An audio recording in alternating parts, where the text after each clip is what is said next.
नमस्कार दोस्तों, स्वागत है आपका यूट्यूब चैनल लेबीटेक में और मैं हूं ब्रजेंद्र। दोस्तों आज है 18 अप्रैल और 18 अप्रैल की प्रमुख खबरें क्या हैं वो जान लेते हैं जो आज प्रमुख समाचार पत्रों पे छाई हुई हैं। तो दोस्तों चलिए देर ना करते हुए शुरू करते हैं आज का वीडियो। दोस्तों जो सबसे पहली खबर निकल के आ रही है वो टीजीटी बायोलॉजी 2016 केस अपडेट को लेकर के है। यहाँ पर आज इलाहाबाद हाई कोर्ट में इस केस की सुनवाई है, जो कि कोर्ट नंबर 6 में सुनवाई लगी हुई है बायोलॉजी प्रकरण की। ठीक है, जिसके जज साहब माननीय यशवंत वर्मा जी हैं। ठीक है, तो कोर्ट नंबर 6 में आज फिर से सुनवाई होनी है। और यहाँ पर आपको बता दें, पिछली बार भी कोर्ट नंबर 6 में ही केस लगा था, लेकिन जज साहब ने सुनने से मना कर दिया था। लेकिन आज देखते हैं इस केस में क्या होता है, जज साहब सुनते हैं या नहीं सुनते, क्योंकि ये एजुकेशन डिपार्टमेंट के जो भी केस होते हैं जनरली नहीं सुनते हैं, लेकिन रोस्टर के कारण ऐसा हुआ है। तो आज देखना होगा यहाँ पर केस सुना जाता है या नहीं सुना जाता है। ठीक है, वहीं पर दोस्तों दूसरी न्यूज़ देख लेते हैं। ये है 69,000 शिक्षक भर्ती से रिलेटेड बीएड बनाम बीटीसी को लेकर के यहाँ पर एक आज केस लगा हुआ है, जो कि लखनऊ बेंच में लगा हुआ है। आज इस केस की सुनवाई होनी है। इसमें बीएड को भर्ती से बाहर करने की बात कही गई है। अब देखना होगा क्या बीएड वाकई में बाहर हो पाता है। दोस्तों आज एडिशनल फ्रेश कॉज लिस्ट में ये केस हमारा लगा है 22 नंबर पे। यहाँ पे आप देख पा रहे होंगे 11/0/48/2019 आकाश पटेल एंड 9 अदर्स के नाम से केस लगा हुआ है, जो कि सुनवाई होनी है। और इसके जो वकील साहब हैं याचियों की तरफ से वो भदौरिया जी हैं। ठीक है, तो यहाँ पर आज लखनऊ बेंच में सुनवाई होती है और इस केस का आज पहला दिन है। इसमें भी देखना होगा क्या होगा, जैसा कुछ होगा आपको अपडेट मिल जाएगा। ठीक है, वहीं पर दोस्तों अगली न्यूज है सीबीएसई से रिलेटेड। सीबीएसई 10वीं में सामाजिक विज्ञान विषय में 5 चैप्टर हटा दिए गए। इन अध्यायों का मूल्यांकन आंतरिक परीक्षा में ही होगा, बोर्ड परीक्षा में इनसे नहीं आएंगे सवाल। ठीक है, देख लेते हैं शॉर्ट में न्यूज। केंद्रीय माध्यमिक शिक्षा बोर्ड ने 10वीं कक्षा के सामाजिक विज्ञान विषय के पाठ्यक्रम से 5 अध्यायों को हटा दिया है। इनका चालू सत्र में आंतरिक मूल्यांकन तो होगा, लेकिन बोर्ड परीक्षा में इन चैप्टर का मूल्यांकन नहीं किया जाएगा। इनमें 3 चैप्टर राजनीतिक अध्ययन व 2 चैप्टर पर्यावरण से संबंधित हैं। ठीक है दोस्तों, कौन कौन से चैप्टर है वो आपको नाम भी बता देता हूँ। यहाँ पर चैप्टर का नाम भी दिया गया है कि सामाजिक विज्ञान में लोकतंत्र की चुनौतियाँ, लोकतंत्र विविधता, राजनीतिक संघर्ष और आंदोलन, वन और वन्य जीवन, जल संसाधन के ये 5 अध्याय हैं। इनको अब शामिल नहीं किया जाएगा। ठीक है, आंतरिक मूल्यांकन में शामिल होगा, लेकिन बोर्ड परीक्षा में इनसे सवाल नहीं आएंगे। वहीं पर सीबीएसई 12वीं में अब गणित में भी 20 नंबर का आपका ये प्रयोगात्मक परीक्षा होगी। अभी तक नहीं होती थी, 100 नंबर का पेपर होता था, लेकिन अब यहाँ पर 20 अंकों की प्रयोगात्मक परीक्षा यानी आंतरिक मूल्यांकन भी यहाँ पे होगा। ठीक है, वहीं पर सीबीएसई के पाठ्यक्रम में कुछ नए कोर्स जोड़े गए हैं। ये ऑप्शनल सब्जेक्ट हैं, अगर चाहे तो बच्चे 11वीं और 12वीं में सब्जेक्ट ले सकते हैं। तो आर्टिफिशियल इंटेलिजेंस इसमें भी ये एक सब्जेक्ट है। अर्ली चाइल्डहुड केयर और योग, ये 3 सब्जेक्ट हैं जो कि जोड़े गए हैं। अगर विद्यार्थी चाहें तो इनको ले सकते हैं 11वीं में। ठीक है, वहीं पर दोस्तों अगली खबर है वो रेलवे भर्ती को लेकर के है। रेलवे भर्ती में एनटीपीसी में डीएलडब्ल्यू की जो भी रिक्तियाँ थीं वो निरस्त कर दी गई हैं। अब आपको यहाँ पे अपना जो भी फॉर्म भरा है उसको मॉडिफाई करना पड़ेगा। इसको लेकर के रेलवे विभाग सभी छात्रों को सूचना दे रहा है एसएमएस के द्वारा। तो अगर आपने भी यहाँ पे फॉर्म डाला हुआ है तो आप मॉडिफाई कर सकते हैं। ठीक है, 30 अप्रैल तक आपके पास टाइम रहेगा। 30 अप्रैल तक आप इसको पूरा कम्प्लीटली मॉडिफाई कर सकते हैं। रेलवे भर्ती बोर्ड ने non technical popular category NTPC, paramedical staff, ministerial और आइसोलेटेड कैटेगरी की भर्ती में रिक्तियों की संशोधित किया है। बोर्ड ने बुधवार को डीजल लोकोमोटिव वर्क्स की रिक्तियों को रद्द कर दिया है। इसके तहत कर्मचारी और कल्याण निरीक्षक पद और जूनियर अनुवादक हिंदी पदों को वापस लिया गया है। इसमें से ये पर डीएलडब्ल्यू के यहाँ पे पद कैंसिल करके नए पद यहाँ पे जोड़े गए हैं। ठीक है, इसमें आवेदन करने वाले सभी छात्रों को बुधवार की सुबह मैसेज और ईमेल भेजकर इसकी सूचना दे दी गई है। तो अगर आपने भी आवेदन किया है तो आप भी अपने फॉर्म को यहाँ पे मॉडिफाई कर सकते हैं। ठीक है, वहीं पर दोस्तों अगली न्यूज है यूपी बोर्ड रिजल्ट से लेकर के यूपी बोर्ड 2019 का जो रिजल्ट है उसको लेकर के यहाँ पे अंतिम दौर में तैयारियाँ चल रही हैं और रिजल्ट को जल्दी से जल्दी घोषित करने के लिए जो सचिव हैं दिल्ली गई हुई हैं। 22 से 24 के बीच रिजल्ट आने के चांसेज हैं। तैयारी चल रही है, लेकिन ज़्यादा लेट हुआ तो आपका अप्रैल लास्ट वीक भी तक जा सकता है। आपको बता दें यहाँ पे 10वीं में 31,95,603 और इंटर में 26,11,319 छात्र छात्राएँ पंजीकृत थे। इसमें से काफ़ी छात्र हैं जो कि एग्ज़ाम बीच में छोड़ चुके हैं, तो यहाँ पर कैंडिडेटों की संख्या, छात्रों की संख्या और भी कम हो गई है। ठीक है, तो इसका भी रिजल्ट ये कहा जा रहा है कि हर हाल में आपका अप्रैल के लास्ट वीक तक आ जाएगा। हालांकि ऑफिशियल डेट अभी तक अनाउंस नहीं की गई है। जो भी यहाँ पर डाटा फीडिंग का काम मोस्टली हो चुका है, अब क्रॉस चेकिंग यहाँ पे चल रही है। जिन बच्चों के नंबर, जिन विद्यालयों के नंबर अभी तक नहीं मिले हैं, उनसे नंबर लेकर के उनको अपलोडिंग करने की तैयारी चल रही है। वहीं पर यूपी बोर्ड को लेकर के एक अगली खबर है कि जो यूपी बोर्ड के विद्यालय यहाँ पर मान्यता लेना चाहते हैं 10वीं की या 11वीं की, 12वीं की, वो लोग यहाँ पर उनके लिए टाइमलाइन डेट निर्धारित की गई, ऑनलाइन आवेदन चल रहे हैं। तो आप लोग जो भी यहाँ पे अगर कोई है तो उनसे बता सकते हैं।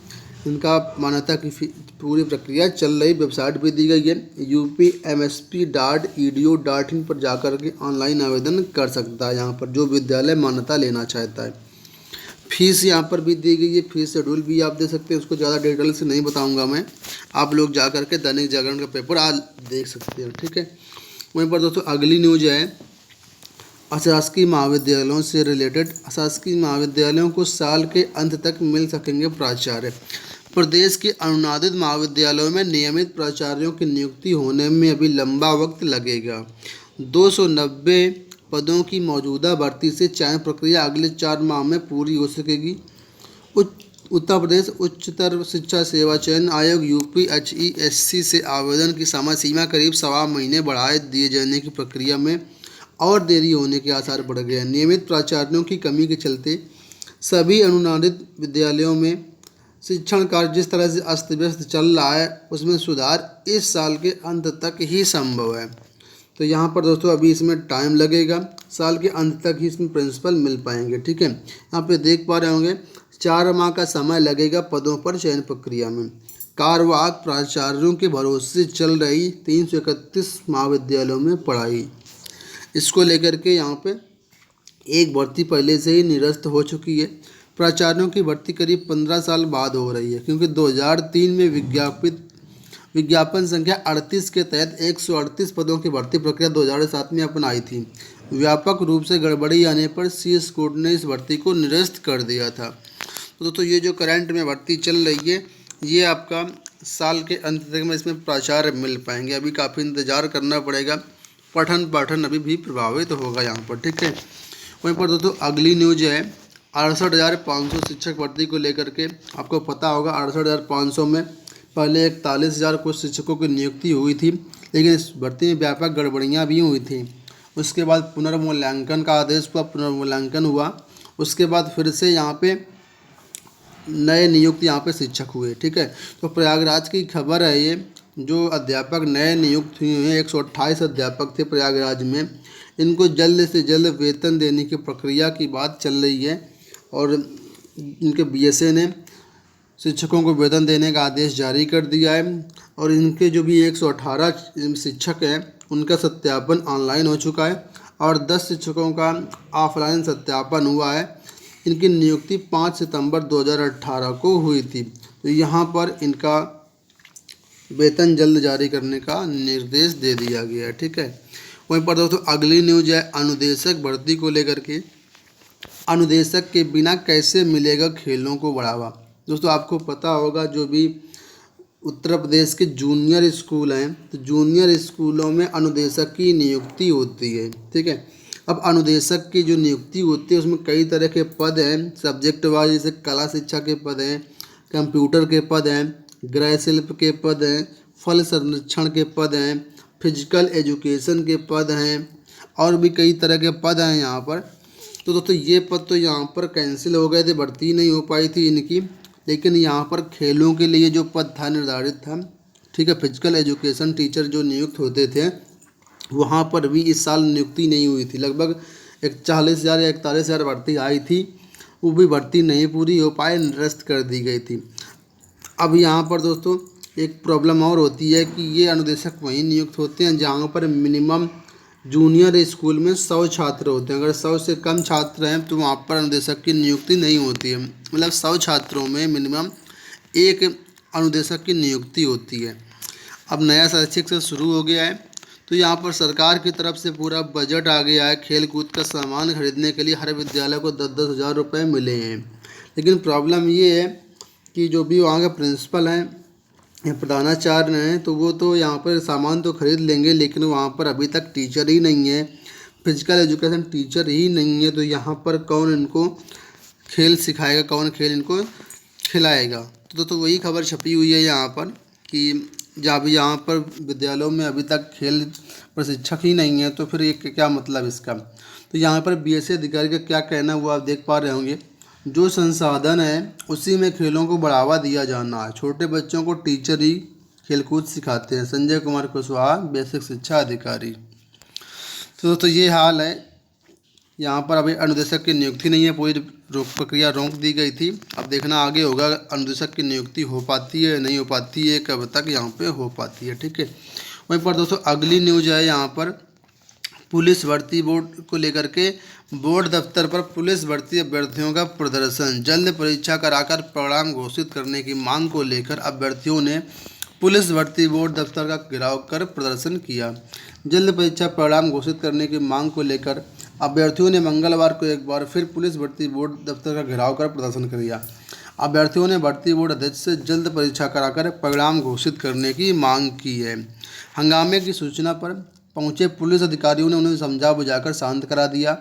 इसके बाद वो चले गए। अभ्यर्थियों के मुताबिक 1603 कंप्यूटर ऑपरेटर, अभ्यर्थियों 1861 सहायक लिपिक, लेखा और गोपनीय संवर्ग के अभ्यर्थी सफल हुए थे, जिनके अभिलेखों की संवीक्षा एवं शारीरिक मानक परीक्षा होनी थी। भर्ती बोर्ड द्वारा विज्ञप्ति में सूचित किया गया था कि अभ्यर्थियों की संवीक्षा और शारीरिक मानक प्रवेश परीक्षा के प्रवेश पत्र यथाशीघ्र उपलब्ध कराए जाएंगे, लेकिन अभी तक इनकी परीक्षा नहीं हो पाई है। इसी को लेकर के अभ्यर्थी लगातार यहाँ पर धरना प्रदर्शन कर रहे हैं। वहीं पर अगली न्यूज है टीटी 2011 के संबंध में। हाईकोर्ट की लखनऊ बेंच ने टीटी 2011 के बचे हुए पदों पर भर्ती के संबंध में राज्य सरकार से एक सप्ताह में जवाब मांगा है। न्यायमूर्ति विवेक चौधरी की एकल सदस्यीय पीठ ने यह आदेश अमित कुमार राय शर्मा व अन्य की ओर से दाखिल याचिका पर दिया है। याचिका में टीटी 2011 का विज्ञापन रद्द होने के पश्चात शुल्क वापसी के राज्य सरकार के निर्णय को चुनौती देते हुए भर्ती कराए जाने की मांग की गई है। तो दोस्तों यहाँ पर टीटी 2011 के संबंध में जवाब मांग लिया गया। अब देखना होगा कब तक ये पूरी भर्ती प्रक्रिया हो पाती है, क्या इसमें आगे प्रोसीजर होता है। तो दोस्तों फिलहाल आज की यही खबरें थी। अगर आपको वीडियो अच्छा लगा तो वीडियो को लाइक कर दीजिए और अपने सभी दोस्तों को शेयर कर दीजिए। और अगर आप चाहते हैं कि इसी तरह की अपडेट आपको मिलती रहे तो चैनल को सब्सक्राइब करने के बाद बेल निशान जरूर दबाएं। तो दोस्तों आज के वीडियो में इतना ही, फिर मिलते हैं किसी अगले वीडियो में। तब तक के लिए bye bye, take care, thanks for watching.